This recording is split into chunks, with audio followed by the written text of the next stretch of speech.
ಮಹಾಜ್ಞಾನಿ ಹಾಗೂ ಲಂಕೇಶ್ವರ ರಾವಣ. ರಾವಣ ರಾಮಾಯಣ ಮಹಾಕಾವ್ಯದ ಅತ್ಯಂತ ಪ್ರಮುಖ ಮತ್ತು ಸಂಕೀರ್ಣ ಪಾತ್ರಗಳಲ್ಲಿ ಒಬ್ಬನಾಗಿದ್ದಾನೆ. ಅವನು ಲಂಕೆಯ ಮಹಾಶಕ್ತಿಶಾಲಿ ರಾಜನಾಗಿದ್ದು, ಜ್ಞಾನ, ಶೌರ್ಯ, ತಪಸ್ಸು ಮತ್ತು ಶಿವಭಕ್ತಿಯಿಂದ ಪ್ರಸಿದ್ಧನಾಗಿದ್ದನು.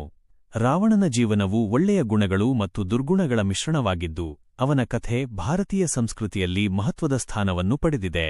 ಅವನ ಜೀವನದ ಮೂಲಕ ಅಹಂಕಾರ, ಧರ್ಮ, ಭಕ್ತಿ ಮತ್ತು ಅಧಿಕಾರದ ದುರುಪಯೋಗದ ಪಾಠಗಳನ್ನು ತಿಳಿದುಕೊಳ್ಳಬಹುದು.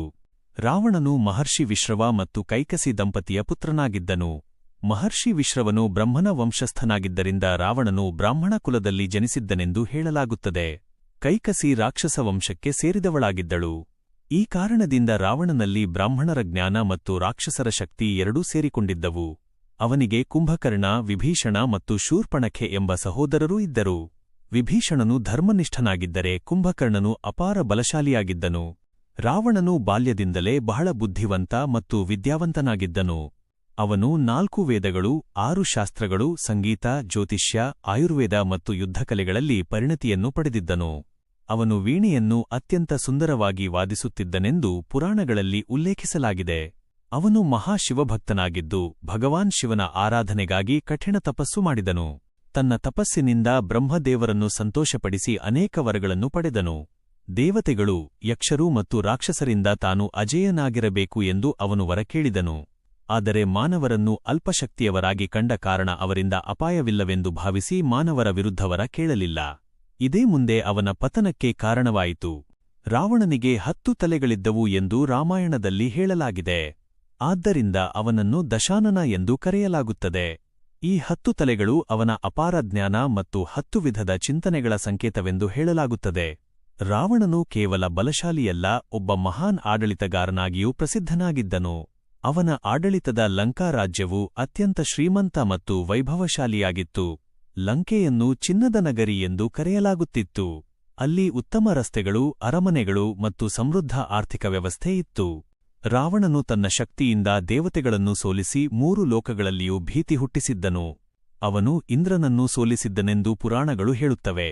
ಆದರೂ ಅವನು ತನ್ನ ಪ್ರಜೆಯ ಬಗ್ಗೆ ಕಾಳಜಿ ಹೊಂದಿದ್ದ ರಾಜನಾಗಿದ್ದನು. ರಾಮಾಯಣದ ಪ್ರಮುಖ ಘಟನೆ ರಾವಣನು ಸೀತೆಯನ್ನು ಅಪಹರಿಸುವುದರಿಂದ ಆರಂಭವಾಗುತ್ತದೆ.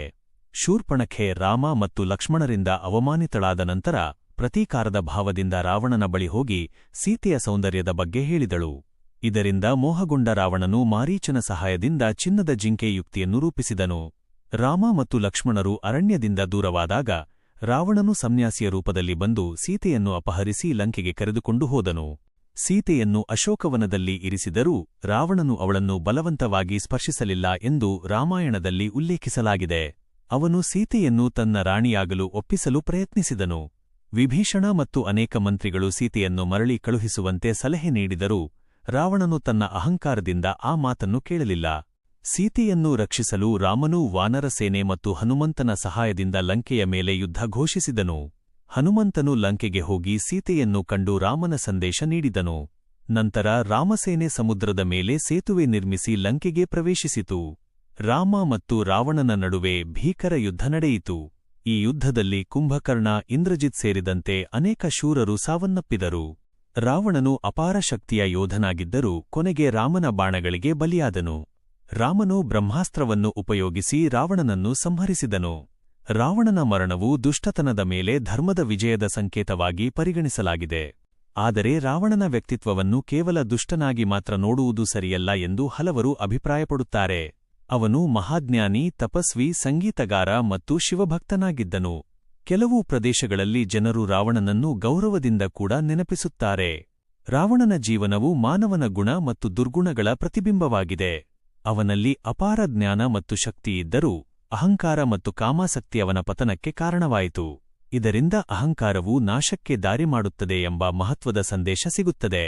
ಇಂದಿಗೂ ರಾವಣನ ಕಥೆ ಸಾಹಿತ್ಯ, ನಾಟಕ, ಸಿನಿಮಾ ಮತ್ತು ಧಾರ್ಮಿಕ ಆಚರಣೆಗಳಲ್ಲಿ ಮಹತ್ವದ ಸ್ಥಾನ ಪಡೆದಿದೆ. ಭಾರತೀಯ ಪುರಾಣಗಳಲ್ಲಿ ಅವನು ಅತ್ಯಂತ ಚರ್ಚಿತ ಮತ್ತು ಪ್ರಭಾವಶಾಲಿ ಪಾತ್ರಗಳಲ್ಲಿ ಒಬ್ಬನಾಗಿದ್ದಾನೆ.